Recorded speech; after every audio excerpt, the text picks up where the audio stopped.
नमस्कार दोस्तों, स्वागत है आप सबका एक बार फिर से एक नई कहानी के साथ। तो चलिए शुरू करते हैं। नेहा बेटा, जरा ड्राइंग रूम की सेंटर टेबल पर रखी मैगजीन देना। पढ़ूंगा तो थोड़ा टाइम पास हो जाएगा। उमा शंकर ने अपने कमरे से आवाज़ लगाई। आराम कुर्सी पर वह लगभग लेटे ही हुए थे और खुद उठकर बाहर जाने का उनका मन नहीं हुआ। पता नहीं क्यों आज इतनी उदासी हावी है। खालीपन तो पत्नी के जाने के बाद से उनके अंदर समा चुका है। पर कट रही थी जिंदगी बच्चों को पालते हुए। शांता की तस्वीर की और उन्होंने देखा बाहर ड्राइंग रूम में नहीं लगाई थी। उन्होंने वह तस्वीर उसे अपने पास रखना चाहते थे, वैसे ही जैसे इस कमरे में वह उनके साथ रहा करती थी। जाने से पहले नेहा तो उनकी एक आवाज़ पर बचपन से ही दौड़ दौड़ कर काम करने की आदी है। शांता के गुजर जाने के बाद वह उस पर ही पूरी तरह से निर्भर हो गए थे। बेटा तो शुरू से ही उनसे दूर रहता था, पहले पढ़ाई के कारण हॉस्टल में और फिर बाद में नौकरी के कारण दूसरे शहर में। एक सहज रिश्ता या कहे कंफर्ट लेवल उसके साथ बन नहीं पाया था। हालांकि वह जब भी आता था पापा की हर चीज़ का ख्याल रखता था, ज़रूरत की चीज़ें जुटा कर जाता था ताकि पापा और नेहा को कोई परेशानी न हो। बेटे ने जब भी उनके पास आना चाहा, न जाने क्यों वह एक कदम पीछे हट जाते थे। एक अबूझ सी दीवार खींचती थी। उन्होंने किसी शिकायत या नाराज़गी की वजह से ऐसा नहीं था, और कारण वह खुद भी समझ नहीं पाए थे और न ही बेटा। शांता की मौत की वजह वह नहीं था, फिर भी उन्हें लगता था कि अगर वह उन छुट्टियों में घर आ जाता तो शांता कुछ दिन और जी लेती। हॉस्टल में फुटबॉल खेलते हुए उसके पाँव में फ्रैक्चर हो गया था और उसके लिए यात्रा करना असंभव सा था। छोटा ही तो था, छठी क्लास में घर से दूर था, इसलिए चोट लगने पर घबरा गया था। बार बार उसे बुखार आ रहा था और अकेले भेजना संभव नहीं था। और उमाशंकर शांता को ऐसी हालत में नन्ही नेहा के भरोसे उसे लेने भी नहीं जा सकते थे। यह मलाल भी उन्हें हमेशा सताता रहा कि काश वह चले जाते तो माँ जाते जाते अपने बेटे को देख तो लेती। वह 2 साल से कैंसर से जूझ रही थी, तभी तो तरुण को हॉस्टल भेजने का निर्णय लिया था। यही तय हुआ था कि 2 साल बाद जब नेहा 5वीं क्लास में आ जाएगी उसे भी हॉस्टल भेज देंगे।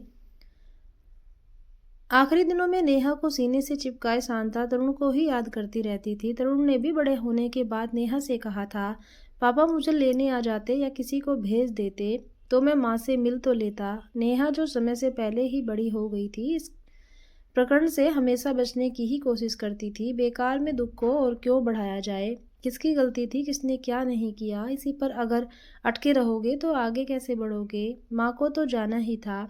दोष देने और खुद को दोषी मानना फिजूल है।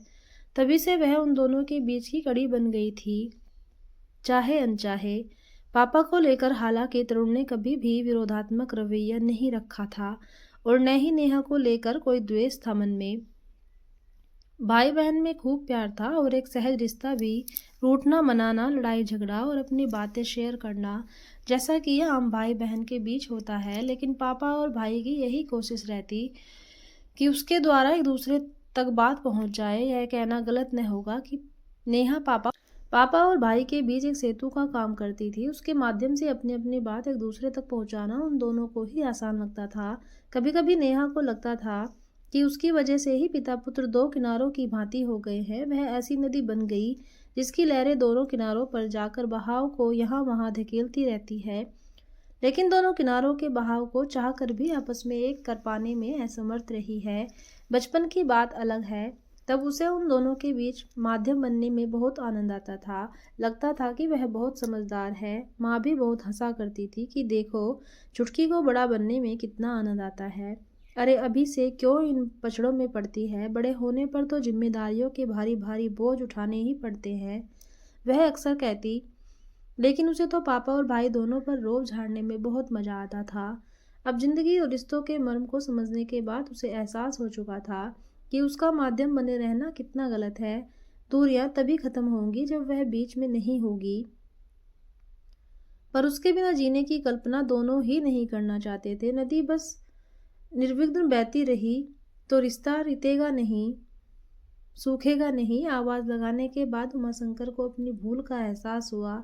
नेहा तो अब है ही नहीं यहाँ। ये लीजिए पापा जी। अनुभा ने जैसे ही उनकी आवाज़ सुनी, मैगजीन लेकर तुरंत उनके कमरे में उपस्थित हो गई। पापा जी, और कुछ चाहिए क्या? उसने बहुत ही शालीनता से पूछा। नहीं, कुछ चाहिए होगा तो खुद ले लूँगा। भूल गया था पल भर को कि नेहा नहीं है। तिरस्कार, कटुता, क्रोध मिश्रिता स्वर और चेहरे पर फैली कठोरता, इस तरह की प्रतिक्रिया और व्यवहार की अनुभा को आदत हो गई है। अब पापा उससे सीधे मुंह बात नहीं करते, कोई बात नहीं, पर वह अपना फर्ज निभाने में कभी पीछे नहीं हटती। अनुभा समझती है कि नेहा की कमी उन्हें खलती है, इसलिए बहुत खिन्न रहने लगे हैं। आखिर बरसों से नेहा पर निर्भर रहे हैं, वह उनकी हर आदत से परिचित है, जानती है कि उन्हें कब क्या चाहिए। रिटायर होने के बाद से तो वे छोटी छोटी बातों पर ज़्यादा ही उखड़ने लगे हैं। शुरुआत में अनुभा को बुरा लगता था, पर अब नहीं। शादी हुए डेढ़ साल ही हुए हैं और 1 साल से नेहा यहाँ नहीं है। पता नहीं क्यों दूसरे शहर की नौकरी को उसने प्राथमिकता दी, जबकि यहाँ भी ऑफर थे उसके पास नौकरी के। कुछ कुछ तो वह इसकी वजह समझती थी। नेहा कोई भी फैसला बिना सोचे समझे नहीं करती थी। अनुभा ने तब मन में उसे सराहा भी था, पर उसके जाने की बात वह सहम भी गई थी। कैसे संभालेगी वह घर को? पिता पुत्र के बीच पसरे ठंडेपन को कितने कम शब्दों में संवाद होता है। बाप रे, वह तो अपने पापा से इतनी बातें करती थी कि सब उसे चैटर बॉक्स कहते थे। उसका भाई तो पापा से ही चिपका रहता है और माँ दिखावटी गुस्सा करती है कि माँ से तो तुम दोनों को कोई लगाव ही नहीं है, पर भीतर ही भीतर बहुत खुशी महसूस करती है। बच्चों का पिता से लगाव होना ज़्यादा जरूरी है, क्योंकि माँ से प्यार और आत्मीयता का संबंध सहज और स्वाभाविक ही होता है। उसके लिए प्रयत्न नहीं करने पड़ते। उस पर ठहरी वह एक विजातीय लड़की। बेटे ने लव मैरिज की, यह बात भी पापा को बहुत खटकती है। अनुभा जानती है कि वह तो नेहा ने स्थिति को संभाल लिया था, वरना तरुण उसे लेकर अलग हो जाने पर आमदा हो गया था। दोनों के बीच सेतु बंद रिश्तों पर किसी तरह पैबंद लगा दिया था। अनुभा भी शादी के बाद नेहा पर बिल्कुल निर्भर थी। नंद भाभी से ज़्यादा उनके बीच दोस्ती का रिश्ता अधिक था। जब उसने तरुण से शादी करने का फैसला लिया था तो माँ के मन में आशंकाएं थी। इतने समय से नेहा ही घर संभालती आ रही है, पूरा राज है उसका, कहीं वह तुम्हें तुम्हारे अधिकारों से वंचित न कर दे। तरुण भी तो उसकी कोई बात नहीं टालता, जबकि है उससे छोटी, कहीं सास बनने की कोशिश न करे। संभल कर रहना और अपने अधिकार न छोड़ना।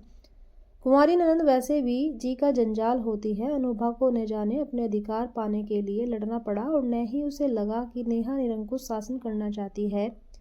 हनीमून से जब वह लौट कर आए थे और सहमे कदमों से जब अनुभा ने रसोई में कदम रखा था, तो घर की चाबियों का गुच्छा उसे थमाते हुए नेहा ने कहा था, भाभी संभालो अपना घर, बहुत निभा ली मैंने जिम्मेदारियां, थोड़ा मैं भी जी लूं। अरुण को पापा को जैसे चाहे संभालो, पर मुझे मुक्ति दे दो। आपकी सहायता करने को हमेशा मैं तत्पर रहूंगी। ऐसे टिप्स भी दूंगी जिनसे आप इन 2 मिसाइलों से निपट भी लेंगी। बचपन से बड़े पैंतरे अपनाने पड़े हैं, सो सब दिमाग में रजिस्टर हो चुके हैं। सब आपको दे दूंगी ताकि मेरा दिमाग खाली हो और उसमें कुछ नई और फ्रेश चीज़ें भरूं। मुस्कुराते हुए जिस अंदाज से नेहा ने कहा था, उससे अनुभा को जहां हंसी आ गई थी वहीं सारा भय भी दूर हो गया था। नाहक ही कुंवारी नंदों को बदनाम किया जाता है, उनसे अच्छी सहेली और कौन हो सकती है ससुराल में। उसके बाद नेहा ने जैसे एक बैक सीट ले ली थी। अनुभा ने मोर्चा संभाल लिया था। पापा को अनुभा को दिल से स्वीकारने और बेटी जैसा सम्मान व स्नेह मिलने के लिए नेहा को यही सही लगा था कि वह एक दूरी बना ले। इससे नेहा पर पापा को निर्भरता कम होगी, साथ ही अनुभा को वह समझ पाएंगे और तरुण को भी। सेतु नहीं होगा तो खुद ही संवाद स्थापित करना होगा उन दोनों को। भाभी आप उन दोनों के बीच सेतु बनने की गलती मत करना, आपको बहुत कुछ नज़रअंदाज करना होगा। बेशक इन लोगों को लगे कि आप उनकी अपेक्षा कर रही हैं, नेहा ने कहा था, तो अनुभा ने उसका माथा चूम लिया था। 2-3 साल ही तो छोटी है उससे, पर एक ठोस संबल उसे भी चाहिए होता ही होगा। लाओ तुम्हारे बालों में तेल लगा देती हूँ, अनुभा ने कहा था, तो नेहा झट से अपने लंबे बालों को खोलकर फर्श पर बैठ गई थी। कोई पैम्पर करते तो कितना अच्छा लगता है। तब अनुभा ने उसे अपनी गोदी में लेटा लिया था। भाभी लगता है मानो माँ की गोद में लेटी हूँ, तरस गई थी इस लाड़ के लिए। लोगों को लगता है कि घर की सत्ता मेरे हाथ में है, इसलिए मैं खुशनसीब हूँ। किसी की हिम्मत नहीं कि रोके टोके, पर उन्हें कौन समझाए कि रोकना टोकना, प्रतिबंध लगाना या डांट सुनना कितना अच्छा लगता है। तब यह नहीं लगता कि हम किसी जिम्मेदारी के नीचे दबे हैं। दूरियां कभी कभी कितनी अच्छी हो सकती हैं। अनुभा को एहसास हो रहा था नेहा के जाने के बाद उसे बहुत दिक्कतें आई। पिता पुत्र के बीच अक्सर छाया रहने वाला मौन और बात बात पर पापा का उसे अपमानित करना, उसकी गलतियां निकालना और विजातीय होने के कारण उसकी सही बात को भी गलत ठहराना। और अनुभा ने भी ठान लिया था कि वह कभी पापा की बात को नहीं काटेगी। अपमान का घूंट पीना उसके लिए कोई आसान नहीं था, पर तरुण और नेहा के सहयोग से उसने धैर्य की कुछ छुट्टी यहाँ पी ली थी और कुछ वह अपने साथ सहनशीलता को एक तरह से दहेज में ही लेकर आई थी। माँ ने यह पाठ बचपन से ही पढ़ाया था, क्योंकि वह इतना तो जानती थी कि चाहे आप कितना ही क्यों न पढ़ लिख जाए, कितने ही पुरुषों से आगे क्यों न निकल जाए, सहनशीलता की आवश्यकता हर मोड़ पर पड़ती है।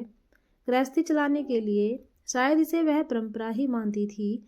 वह चुपचाप पापा के सारे काम करती, समय पर उनको खाना देती, दवा देती और सुबह शाम सैर करने के लिए जिद करके भेजती। वह कुछ अलग नहीं कर रही थी, ऐसा तो वह अपने मायके में भी करती थी। केवल रिश्ते का नाम यहाँ अलग था, पर रिश्ता तो वही था, पिता का। उससे गलतियां होती थी, स्वाभाविक ही है। तो क्या हुआ? नेहा कहती, ज़्यादा मत सोचो भाभी, बहुत गड़बड़ हुई तो मैं अपनी जिम्मेदारी से भागूंगी नहीं। यह मत सोचना कि मैंने अपनी आज़ादी पाने के लिए यह कदम उठाया। मैं तो केवल आपको उस घर में आपका अधिकार दिलाना चाहती हूँ।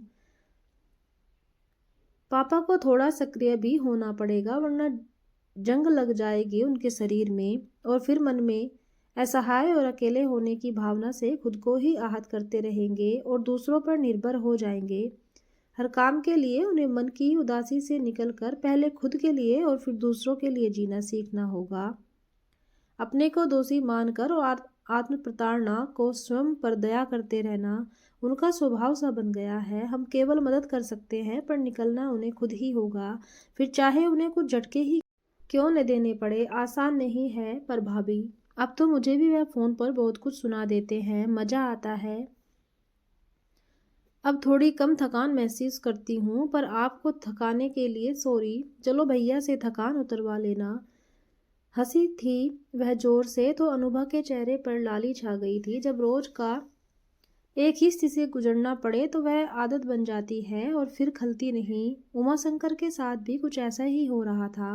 देख रहे थे कि बेटा बहू उनका कितना ध्यान रखते हैं। बेटे के साथ संवाद बढ़ गया था, क्योंकि अनुभा ने सेतु बनने से साफ मना कर दिया था। फिर नाराजगी करे तो भी किस बात पर? कब तक बेवजह नुक्स निकालते रहेंगे? जब वह पार्क में सैर करने जाते हैं तो देखते सुनते तो हैं कि बूढ़े माता पिता के साथ कितना बुरा व्यवहार करते हैं बेटा बहू। कुछ तो खाने के लिए तरसते रहते हैं, न समय पर खाना मिलता है, न दवा, और पैसे के लिए भी हाथ फैलाते रहो। महानगरीय जीवन की त्रासदी से अवगत हैं। वह भाग्यशाली हैं कि उनकी दशा सुखद है। पेंशन का पैसा बैंक में ही पड़ा रहता है, जब जो चाहे खरीद लेते हैं, खर्च कर लेते हैं। तरुण तो एक बार कहने पर ही सारी चीज़ें जुटा देता है। नेहा नहीं है, तब भी जिंदगी मज़े से कट रही है उनकी। जब इंसान आत्ममंथन करने लगता है तो दिमाग में लगे हुए जाले साफ होने लगते हैं। पिता पुत्र के बीच खिंची दीवार धीरे धीरे ही सही दरकने लगी थी। बहू बेटी नहीं बन सकती, यह मानने वाले उमाशंकर उसे बहू का दर्जा देने लगे थे, उसके विजातीय होने के बावजूद। नेहा ने जो दूरियां बनाई थी वे अनुभा को तरुण को उनके पास ला रही थी। नेहा, उमाशंकर ने जैसे ही आवाज़ लगाई तो उसे गले में ही रोक लिया और कमरे के भीतर ही सिमट गया। नेहा का नाम। अनुभा, मैं आज शाम को खिचड़ी ही खाऊंगा, साथ में सूप बना देना अगर दिक्कत न हो तो। रसोई के दरवाजे पर खड़े उमाशंकर ने धीमे स्वर में कहा। झिझक थी उनके स्वर में। समझती है अनुभा, वक्त लगेगा दूरियां खत्म होने में। एक एक कदम की दूरी ही बेशक तय हो, पर शुरुआत तो हो गई है। वह इंतजार करने लगी जब पापा उसे बहू नहीं बेटी समझेंगे। नेहा भी तो कब से इस दिन का इंतजार कर रही थी। वह जानबूझकर कर आती नहीं है मिलने भी कि पापा उसे देखकर अनुभा के प्रति कठोर न हो जाए। बहुत ग्लानि होती है कई बार भाभी, मेरी वजह से आपको इतना सब झेलना पड़ रहा है। कल जब अनुभा से बात हुई थी तो नेहा ने कहा था, गिल्ट फीलिंग से बाहर निकलो नेहा, सब ठीक हो जाएगा, आ जाओ थोड़े दिनों के लिए, तरुण भी मिस कर रहे हैं तुम्हें। अनुभा ने सोचा कल ही नेहा को फ़ोन करके कहेगी कि उसे आ जाना चाहिए मिलने। बेटी है वह घर की। अनुभा को अधिकार दिलाने के चक्कर में अपना हक और अपने हिस्से के प्यार को क्यों छोड़ रही है वह तो कितना तड़प रही है सबसे मिलने के लिए। फ़ोन पर चाहे कितनी बात कर लो, पर आमने सामने बैठकर बात करने का मज़ा ही कुछ और होता है। सारी भावनाएं चेहरे पर दिखती हैं। तब अरे पापा बिल्कुल बन जाएगा, मैं भी आज खिचड़ी ही खाऊंगा और साथ में सूप, वाह मज़ा आ जाएगा। तरुण उनके साथ आकर खड़ा हो गया था।